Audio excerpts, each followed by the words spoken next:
Perdón, ¿puedo poner una cosita leve? Cuando Carlos Montemayor, ¿dónde está? No, digo que cuando Carlos Montemayor en su seminario decía en broma que él era de donde se acababa la cultura y empezaba la carne asada, porque finalmente Carlos Montemayor era precisamente de Chihuahua, de Parral. Entonces aquí tenemos dos dignos exponentes de esta región de nuestro país. Muy sufrida, por cierto. Sí. Bueno, pero eso lo dicen los de por acá cuando nos quieren hacer enojar a los del norte. También ahí hay cultura.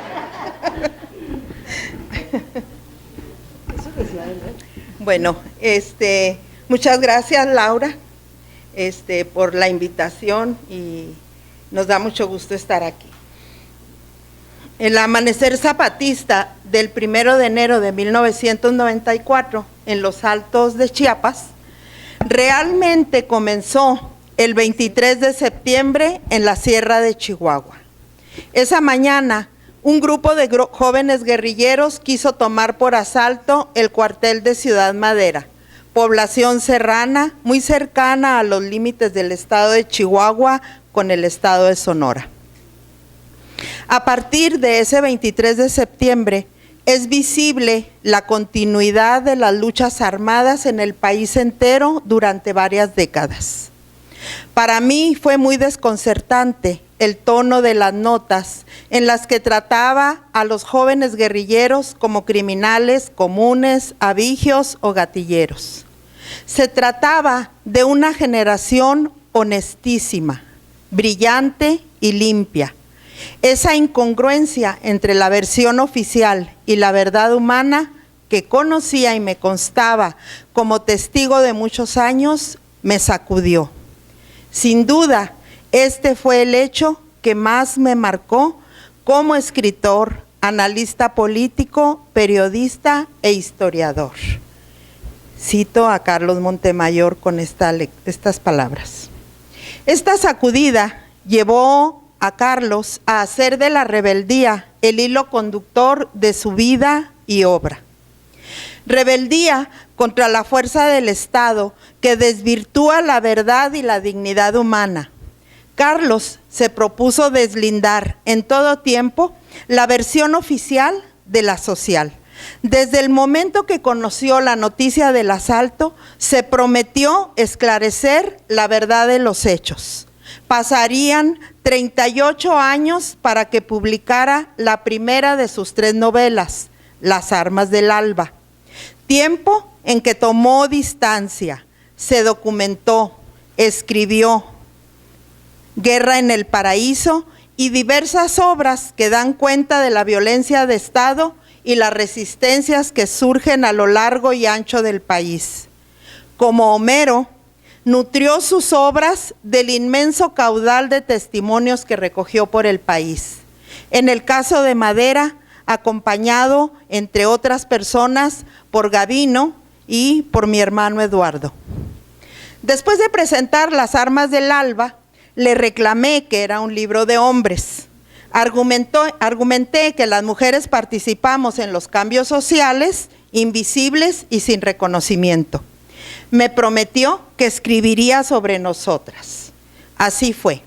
Las mujeres del alba, su novela póstuma, son las historias de 16 mujeres relacionadas con el movimiento social previo, el asalto, la sepultura de los guerrilleros y hechos posteriores.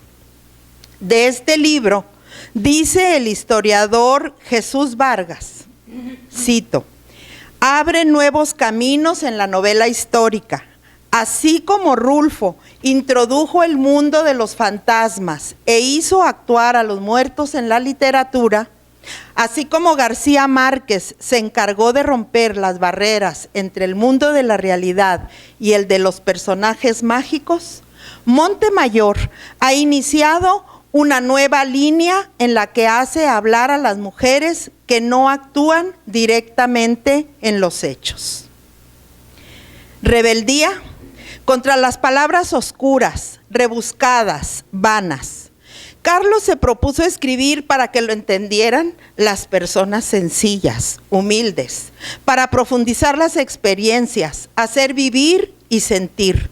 Su narrativa tiene que ver con la realidad, con el intento y el interés de convertir la literatura en un conocimiento más profundo, claro y apasionado de nuestra vida social, de nuestra realidad social. Rebeldía, que lo llevó a investigar y traducir al español los versos de los goliardos, clérigos y estudiantes pobres de Europa en la Edad Media que proclamaban la libertad, inconformes con el abuso de poder, la corrupción, la política de la Iglesia, y frente a lo cual levantaban su protesta, ya sea en forma de burla o de lamento. Los mandaron rapar por redadas. Diversos decretos, leyes, ordenanzas y concilios les prohibieron cantar y comportarse conforme al espíritu de sus poemas. Muchos fueron excomulgados y a otros se les privó de sus privilegios eclesiásticos y quedaron sujetos a la jurisdicción secular. Sin embargo, apunta Carlos, el lector que paso a paso penetra, por otro lado, en el concepto de los poemas, descubre gradualmente en su imagen de superficialidad un hondo conocimiento del hombre, una fuerte actitud crítica y una sabia depuración del lenguaje. El carácter errante de los goliardos facilitó la difusión de esa poesía, cuyo mejor ejemplo es el Carmina Burana. Rebeldía contra el olvido, discriminación, pobreza y despojo a los pueblos originarios, los más primeros, la raíz fuerte de la patria, quienes por más de 500 años han resistido la dominación cultural y preservan, contra el poder que los avasalla, su cosmogonía, su lengua, su cultura, su territorio. Carlos apuntaló la rebelión zapatista, las luchas por la autonomía y el respeto a los derechos de los pueblos. Fue promotor del despertar intelectual indígena. Promovió que escribieran en sus lenguas, de y para sí. Este homenaje dará cuenta de ello. Rebeldía contra el nuevo colonialismo bárbaro y depredador que con el nombre de globalización imponen las compañías mineras en países con gobiernos corruptos o débiles, compañías que van dejando miseria, humillación y contaminación, desastres ecológicos, tierras yermas, montos acuíferos envenenados, especies endémicas de flora y fauna exterminados. Lo mismo en la tierra de los guerrilleros de Madera que en su tierra natal y todo el país. Carlos acompañó en su lucha a los ejidos, pueblos indígenas, grupos opositores, investigó, documentó y fortaleció con su análisis la denuncia. Rebeldía contra las violaciones a derechos humanos, particularmente contra la desaparición forzada, que lo llevó a formar parte de la Comisión de Intermediación entre el Ejército Popular Revolucionario y el Gobierno Federal para contribuir a la presentación con vida de Edmundo Reyes Amaya y Alberto Cruz Sánchez y dar cauce a la búsqueda de la justicia desde la sociedad civil y combatir las desapariciones forzadas y los crímenes de lesa humanidad. Comisión que disolvieron sus integrantes ante la falta de compromiso de las autoridades por esclarecer la desaparición forzada de los miembros del EPR. Carlos, rebelde. Rebeldía que teje el alba con hilos de poesía, canto y literatura. Rebeldía que teje el alba con hilos de resistencia y esperanza. Rebeldía que teje el alba con hilos de lucha, sacrificio y compromiso. Rebeldía que teje el alba con hilos de reflexión, análisis y propuesta. A 5 años lloramos su muerte y celebramos su vida. Lo extrañamos como amigo y compañero.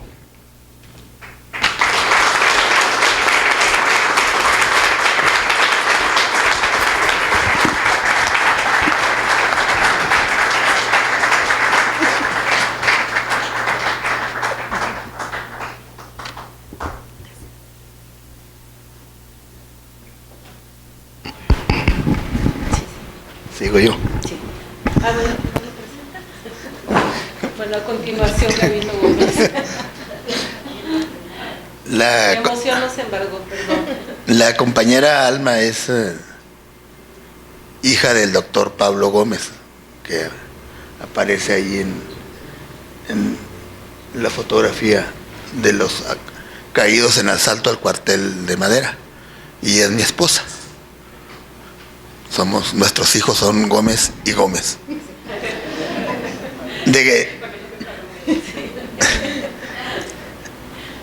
Yo no soy un académico, soy un activista social que tengo toda mi vida pues en lo que ha sido los diversos movimientos, como pudieron escuchar ahorita que Susana leía parte de mi biografía, y por lo tanto yo no soy capaz de hacer un bonito escrito como el que hizo Alma, porque bueno, mi experiencia es otra. Bueno, no es otra en el sentido de distinta en términos de la actividad, pero sí de las formas de expresión. Yo vengo aquí porque soy prácticamente el esposo de Alma. La invitada era ella y me apuntó a que yo también viniera, pero por una razón. Yo de Carlos Montemayor sé que se pueden hablar muchas cosas. Se pueden hablar del indigenista, del políglota, del tenor, del bohemio y ante todo del escritor. Y casi de cualquier tema que uno piense se puede hablar de Carlos Montemayor. Y seguramente ustedes lo ven, y los que no lo conocieron de manera personal o que han leído algunas o varias de sus obras, pues lo ven como ese gran personaje que lo es. Pero yo quiero hablar de él como el amigo, el ser humano, la persona sencilla que lo era, porque yo lo acompañé en varios de sus viajes. Cuando inició para documentarse y escribir lo que hoy conocemos como las armas del Alba. Alma y yo lo conocimos en el año de 1991, cuando él fue a Chihuahua a presentar su libro, su novela de la Guerra del Paraíso. La Guerra del Paraíso, bueno, pues como seguramente todos saben, o la gran mayoría, relata el movimiento guerrillero de Lucio Cabañas en el estado de Guerrero. Esa presentación lo hace una de las organizaciones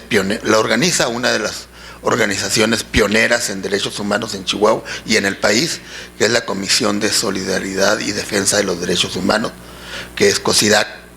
Nosotros allí en esa presentación conocimos a Carlos.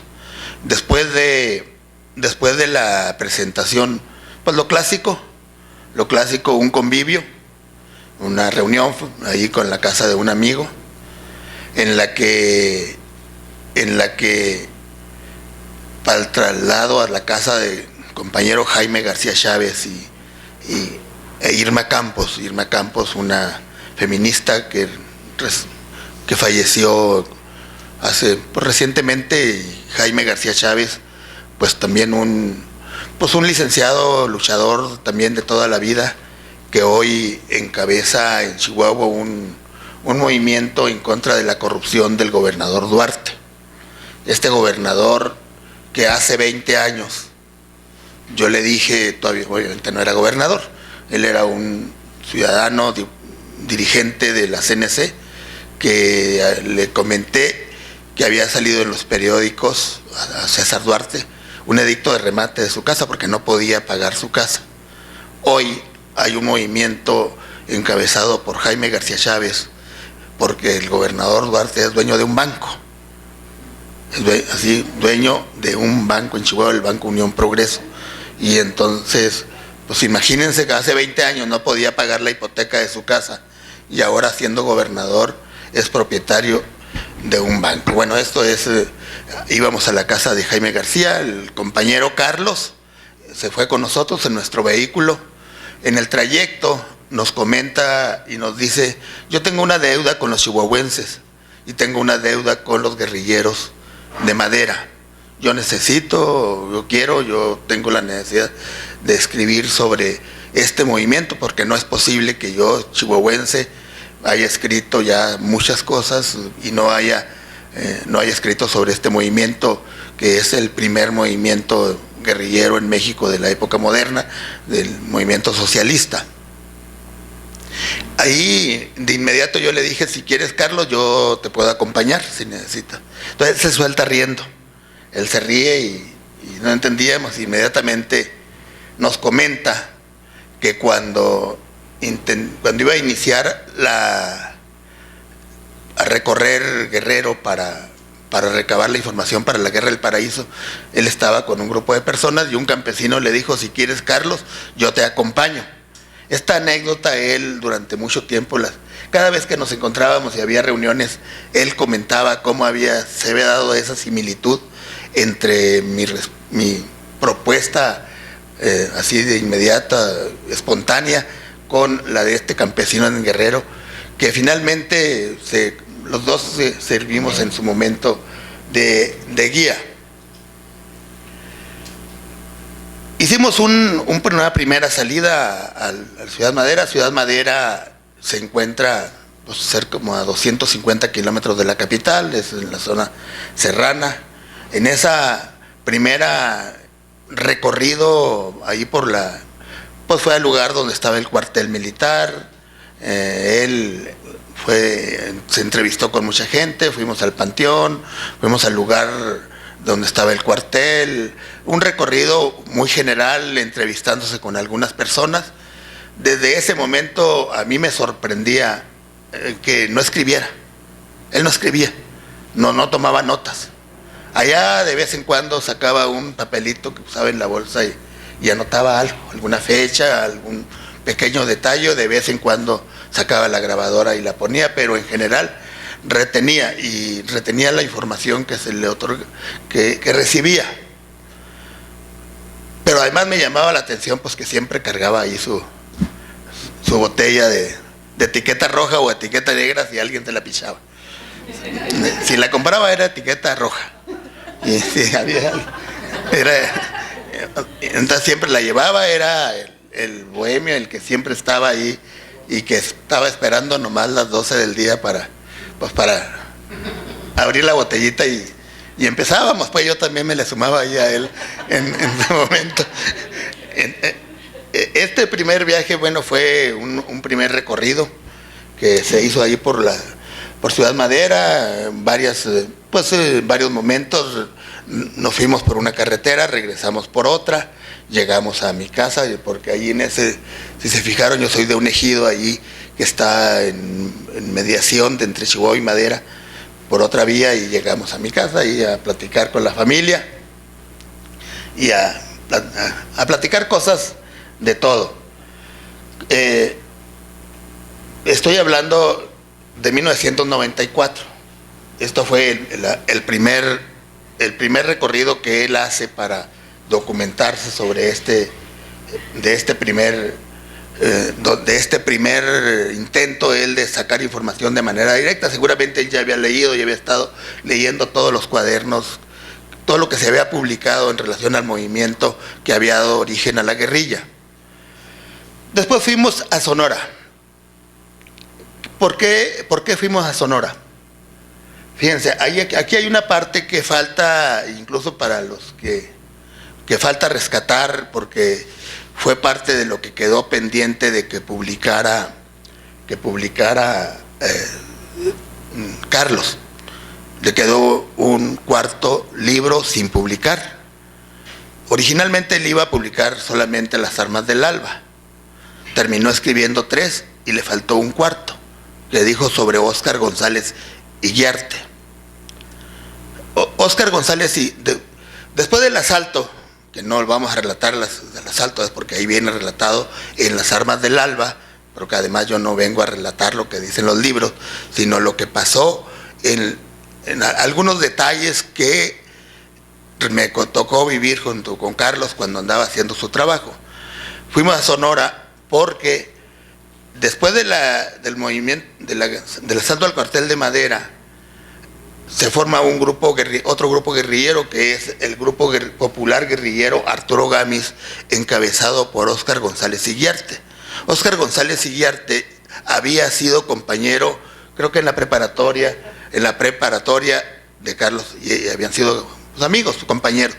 Entonces, este movimiento se le une a él 2 de los sobrevivientes del asalto, 2 de sobrevivientes directos y otro participantes se unieron a este grupo guerrillero que finalmente fue aniquilado en Tezopaco, Sonora. En Tezopaco. Aquí sí es importante a lo mejor describirles algunas cosas porque estas no están escritas. En Tezopaco, Sonora, es un pueblo que se encuentra después de pasar los límites entre Chihuahua y Sonora por la sierra. El primer pueblo importante es donde hay una desviación a Obregón y a Sinaloa. Aquí en este viaje nos había acompañado un compañero, Sergio Verduzco, de Ciudad Juárez. Sergio Verduzco había sido compañero mío en la Escuela Superior de Agricultura Hermanos Escobar en Ciudad Juárez. Esta Escuela Superior de Agricultura, quiero hacer entre paréntesis, era la segunda escuela en antigüedad en el país. Después de Chapingo había sido fundada la Hermanos Escobar, y allí Sergio Verduzco y yo habíamos sido compañeros de trabajo, éramos trabajadores de la escuela ambos. Y él ya me había comentado que él conocía a familiares que conocieron a los guerrilleros muertos en Tezopaco. Entonces lo invitamos, fuimos a Obregón, Sonora, que era de donde era el compañero. Inmediatamente fuimos y localizamos una familia que eran conocidos del compañero Verduzco. Esta familia, ¿qué nos relata? El grupo guerrillero popular Arturo Gamis, encabezado por Óscar Iguiarte, había seguido toda una trayectoria por la sierra de Chihuahua, donde muere el compañero Carlos Armendáriz, ahí en un asalto en Ariciachi, un pueblo ahí de Chihuahua, y finalmente iban huyendo por la sierra hasta cruzarla y llegar a Sonora. Iban prácticamente huyendo pues de la persecución feroz, porque habían derribado un helicóptero, habían desnudado allí a unos militares, entonces se había desatado una persecución feroz por parte del ejército. Y para llegar a Tezopaco, la vegetación es una vegetación muy brava, de chaparral espinoso, muchos mezquites, gatuños, etc. Entonces, dice la familia con la que se entrevistó Carlos, que era un matrimonio, que a su casa llegaron, pues muy temprano, dice yo, la señora, yo estaba aquí echando tortillas de maíz, estaba haciendo, cuando llega y pues una persona, dice que pues totalmente con la ropa destrozada, desgarrada, hambriento, llegó a pedirnos alimentos, dice, le dimos el desayuno, pues lo clásico en un pueblo, en un rancho, que los huevos con frijoles y tortillas de maíz recién hechas, dice, y nos pide que le preparemos lonche para los demás. Dice la señora, él mientras comía, yo le preparaba alimentos para que le llevara a sus compañeros. Él nos dijo que eran otras personas, pero que no estaban ahí. Dice el matrimonio, nosotros no sabíamos quiénes eran, dice, pero sí intuíamos que se trataba de guerrilleros, porque ya había presencia, días antes se había dado presencia del ejército en la región, en la zona. Después se sabe que sí los estaban esperando, pero bueno, esta información es posterior a lo que los señores a este matrimonio sabían. Cuando estaban dándole comida y preparando los alimentos, en eso dice la señora, entran un montón de soldados a mi casa, se meten y se los llevan, ya traían a los otros eran otros 2, previamente ya habían asesinado a otro, eran 4 los sobrevivientes, 4, Óscar, Guadalupe Escobar, Juan Antonio y Arturo Borboa. Ellos no saben quién es el que llegó con ellos no lo identifican. Pero dice que una vez que se los llevan los soldados de ahí de la casa de ella, al ratito, muy rápido se oye muchos balazos, unos balazos. Después supieron que fueron fusilados, fueron asesinados extrajudicialmente allí, muy cerca del lugar, allí incluso de la carretera. Posteriormente, bueno, esta misma familia pues también nos relata que al rato llegan por ellos, por el señor principalmente y por otros señores a interrogarlos.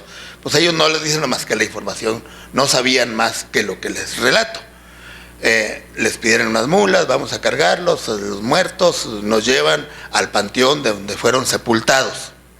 Llevan al panteón y yo les digo, ahí fueron fusilados 3 de los sobrevivientes. Al cuarto, poco antes lo habían matado por ahí también en una zona cercana en una trinchera de piedras, en un cerco de piedras.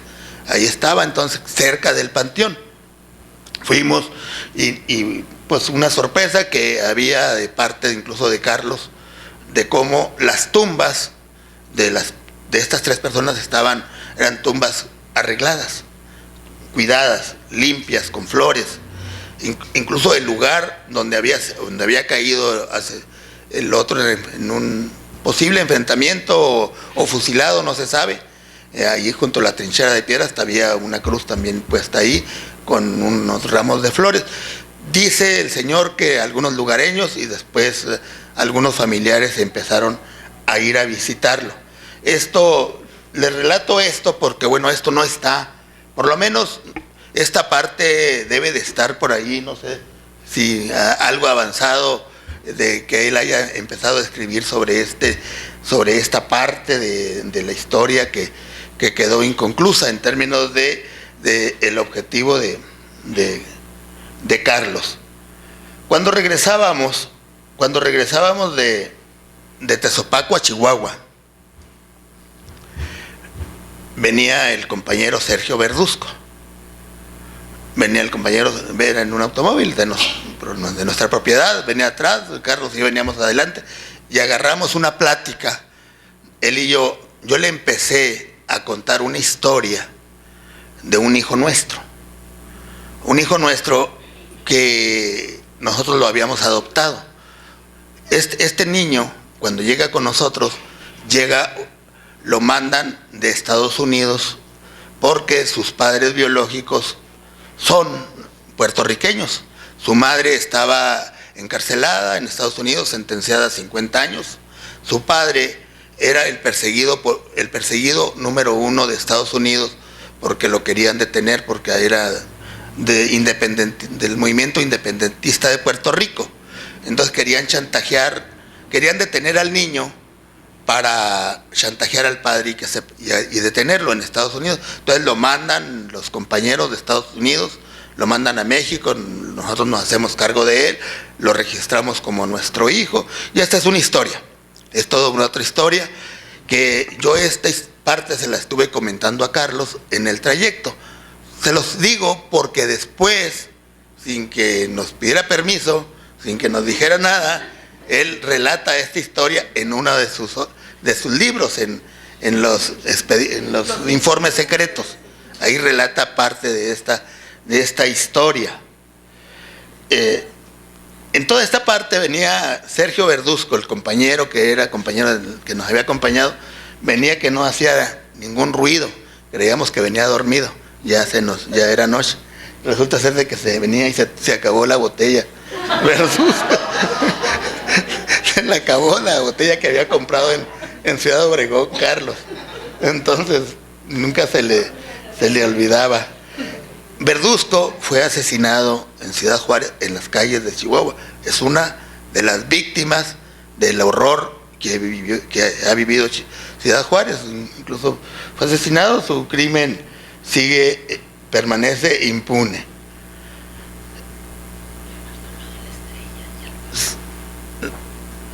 Sí, acá me comenta Alma que efectivamente me faltó un detalle.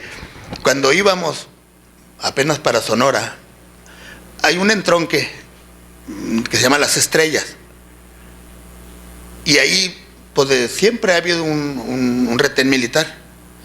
En ese retén militar pues nos paran, como paran a todo mundo, y bájense del carro y las preguntas de rigor: ¿de dónde viene? ¿Para dónde va? ¿Quién es? Y las preguntas de rigor. Cuando Carlos se identifica, el militar jefe ahí que estaba, que no sé qué rango sería, le dijo, así es que usted es el que escribe sobre los movimientos, usted escribió sobre la guerrilla de Guerrero, sí, ¿verdad? Sí. Es un honor, dice, y venga, sí, y les habla a sus demás compañeros, vengan a tomarse una fotografía aquí con el escritor. Pues ya eso fue tema para rato. Un segundo, después fuimos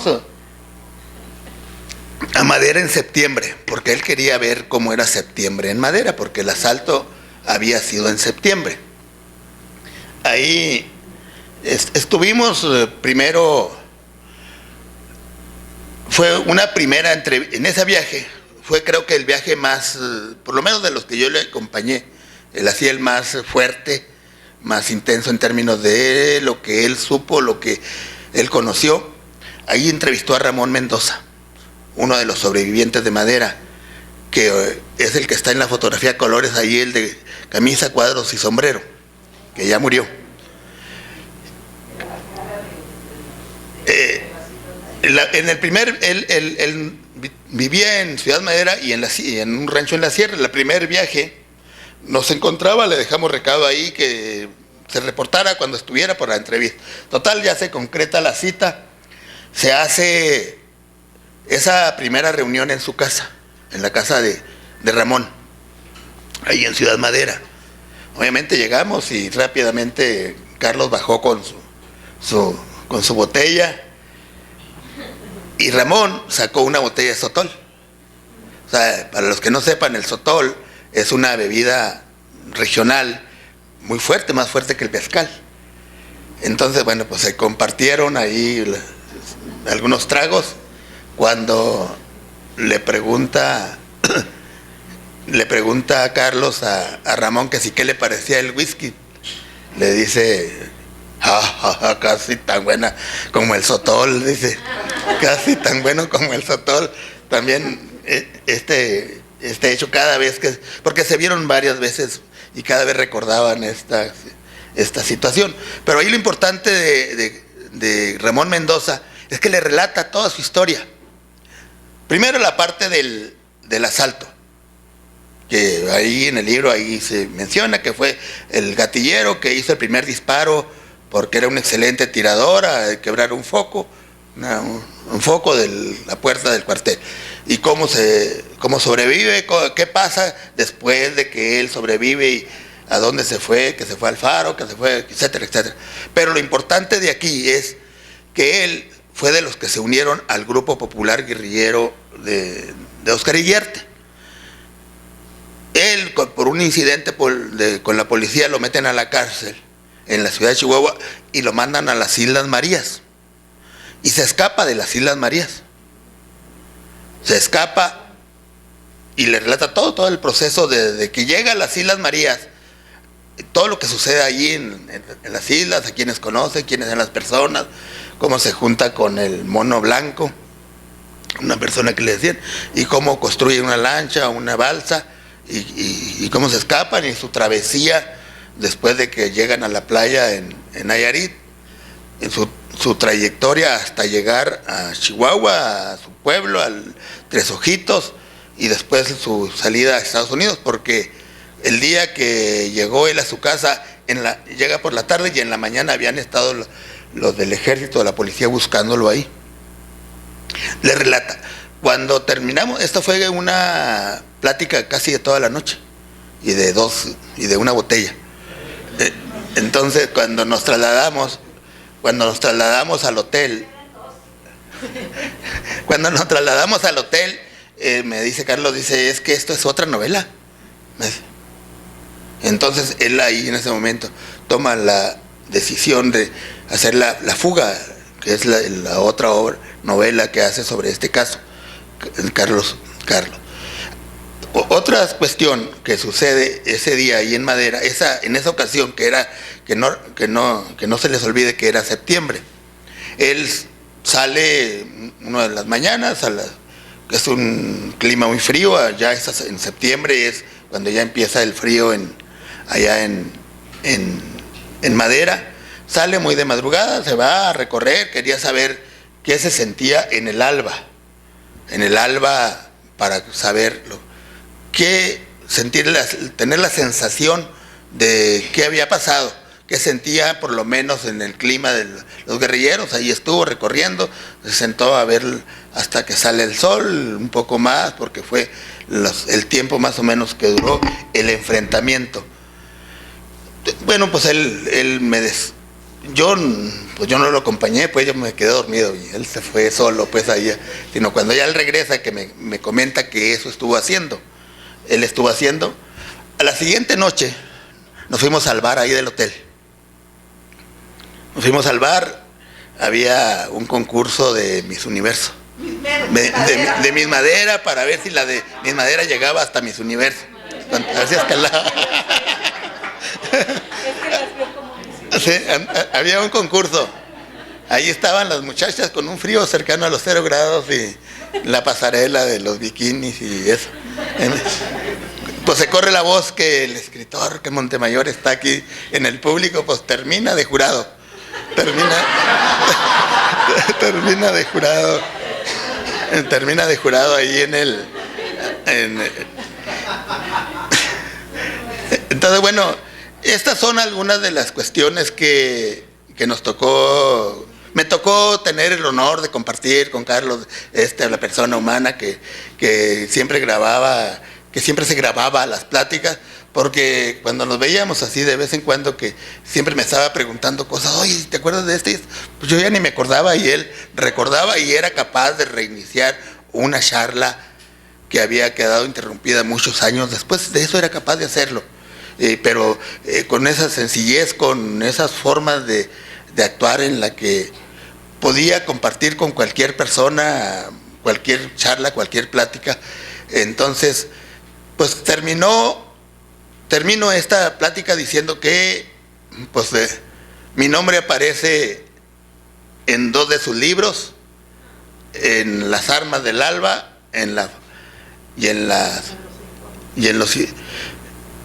aparece en Las armas y en La fuga, mi nombre con personajes ficticios que les pone él mi nombre, nada más. Mi nombre, no soy yo pues realmente, nada más.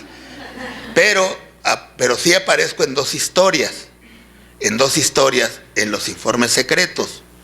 Una, yo fui detenido, yo fui candidato, el 95 yo fui candidato a una diputación en Chihuahua. No gané, pero él fue a un acto de campaña. Pero antes de que me registraran, incluso me registran, yo fui encarcelado. Yo estaba preso no por delincuente, sino por ser luchador social. Entonces Carlos Montemayor le habla, cuando se entera que yo estoy en la cárcel, le habla al secretario general de gobierno, que era en ese entonces el licenciado Eduardo Romero. Eduardo Romero posteriormente fue el secretario de la Función Pública con Fox. Entonces le llama para decirle que porque estaba preso, Entonces Romero no salía de su asombro de por qué era capaz Carlos Montemayor de estar hablando conmigo, por qué, que si acaso me conocía pues no sé, era muy sorprendente para Romero que Carlos Montemayor estuviera abogando por mí. Estando yo en la cárcel me registran, me hacen mi registro, después salgo ya libre y va Carlos Montemayor a un acto de campaña mío a dar una conferencia de prensa. Nunca había ido con ningún candidato, nunca había ido. Después fue a un segundo evento con otro candidato, y ahora incluso varios años después con Diego Lucero. Diego Lucero es hijo de Diego Lucero, que fue asesinado extrajudicialmente en Chihuahua el 15 de enero de 1972 por un triple asalto bancario que habían hecho en la ciudad de Chihuahua. Entonces fueron, hasta donde yo sé, los 2 únicos eventos de campaña electoral a la que acudió Carlos Montemayor.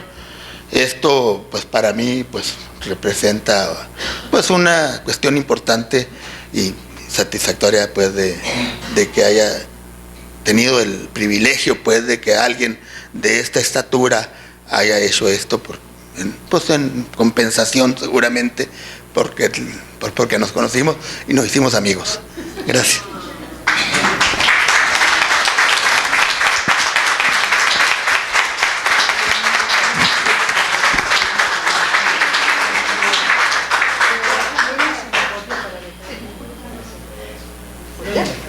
¿Preguntas?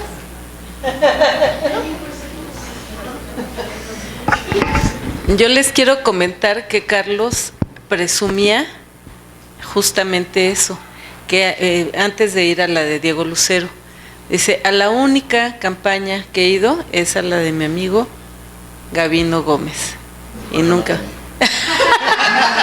Posiblemente. Chin, ya ni hablar. Ya ni cómo hacerle. No ganemos porque son muy tontos los votantes. Eso. Bueno, pues gracias. Bueno, ya para terminar, tanto Gabino como yo somos parte del Comité Primeros Vientos. Desde 1995 hemos estado intentando preservar, difundir y promover todo lo que ha significado madera para la historia no solo de México, sino del mundo.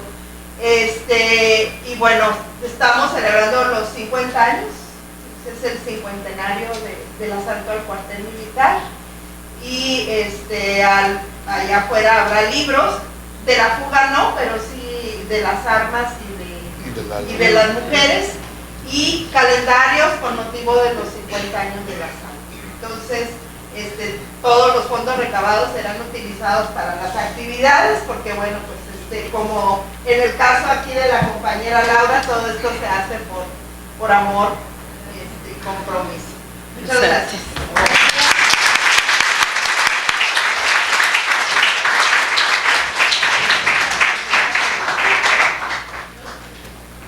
Muchísimas gracias.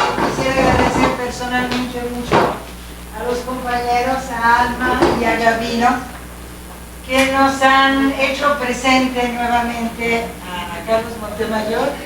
No, con nosotros eran las botellas de whisky y la cantada. Y era impresionante ver un hombre tan... ¿cómo se dice? No, pero siempre con las camisas blancas, impecables, nunca se las he visto de otro color. No, pues, acá. Y de repente verlo con un mandilito, cuidando la carne asada, porque nadie podía hacerla como a él le gustaba. ¿Verdad? En los convivios. Entonces, muchísimas gracias. Bienvenidos y bueno, esperamos no perdernos de vista. Claro que no. Cuando gusten en su casa.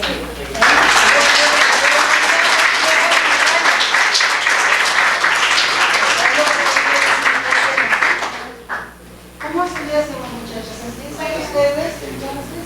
Aunque no estén en el